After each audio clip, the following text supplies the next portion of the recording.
अस्सलाम वालेकुम, welcome back to my YouTube channel.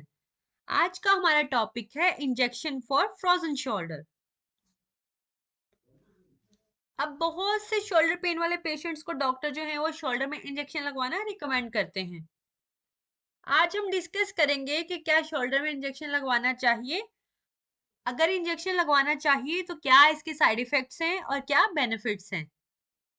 अब सवाल ये आता है कि किन लोगों को इंजेक्शन की जरूरत पड़ सकती है।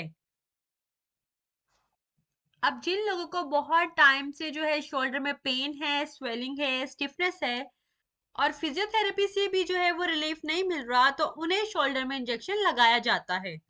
सेकंड क्वेश्चन है हमारे पास, ये इंजेक्शन किस तरह से हेल्प करता है पेन को कम करने में। हमारे शोल्डर में एक कैप्सूल होता है जिसके ऊपर एक साइन लेयर होती है जो कि फ्रोजन शोल्डर की कंडीशन में इन्फ्लेम्ड हो जाती है। यही स्वेलिंग कम करने के लिए शोल्डर में इंजेक्शन लगाया जाता है। इंजेक्शन लगने के बाद साइनोवियल टिश्यू की इन्फ्लेमेशन कम हो जाती है।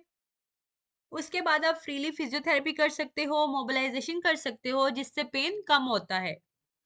मैंने अपनी प्रैक्टिस में देखा है कि ये सबसे ज्यादा मिस्ड यूज प्रोसीजर है और कई बार अनइंडिकेटेड या बिना जरूरी इंडिकेशन के भी इसे लगा दिया जाता है।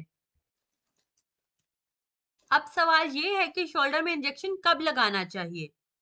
अगर किसी न्यूरोलॉजिकल कंडीशन की वजह से, लाइक स्ट्रोक की वजह से, पैरालिसिस की वजह से शोल्डर में इशू आता है तो उस कंडीशन में इंजेक्शन लगा सकते हैं। तो जो शोल्डर में इंजेक्शन लगता है वो आमतौर पर स्टीरॉयड का इंजेक्शन होता है। स्टीरॉयड एक वंडर ड्रग होती है और ये बहुत तेजी से आपके शोल्डर के अंदर का जो इन्फ्लामेशन है और जो स्वेलिंग है और वो स्वेलिंग को कम कर सकती है, लेकिन इसके अपने साइड इफेक्ट भी होते हैं। अगर हम शोल्डर में ज्यादा स्टीरॉयड लगाएंगे तो जो हमारे रोटेटर कफ मसल्स होते हैं उनका भी डैमेज हो सकता है।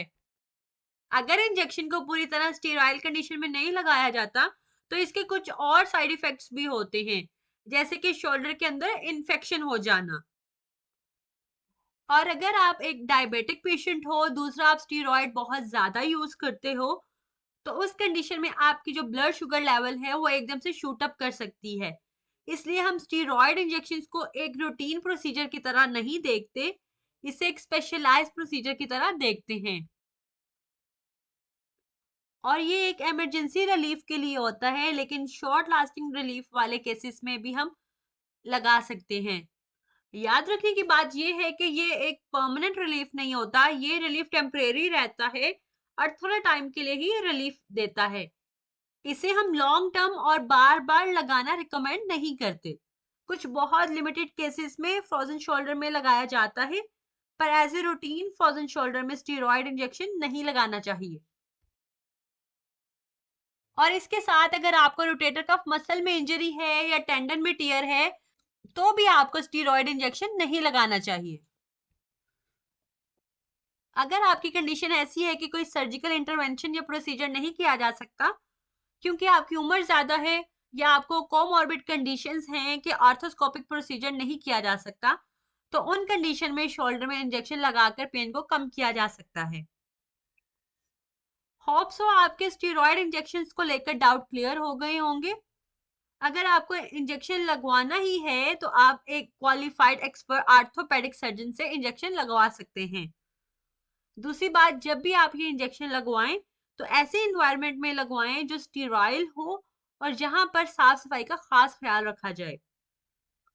अगर अनस्टीराइल इन्वायरमेंट में इंजेक्शन लगाया जाएगा तो इन्फेक्शन के चांसेस बढ़ जाएंगे। अगर ये इंजेक्शन ओटी में लगाया जाए तो सबसे बेहतर होगा।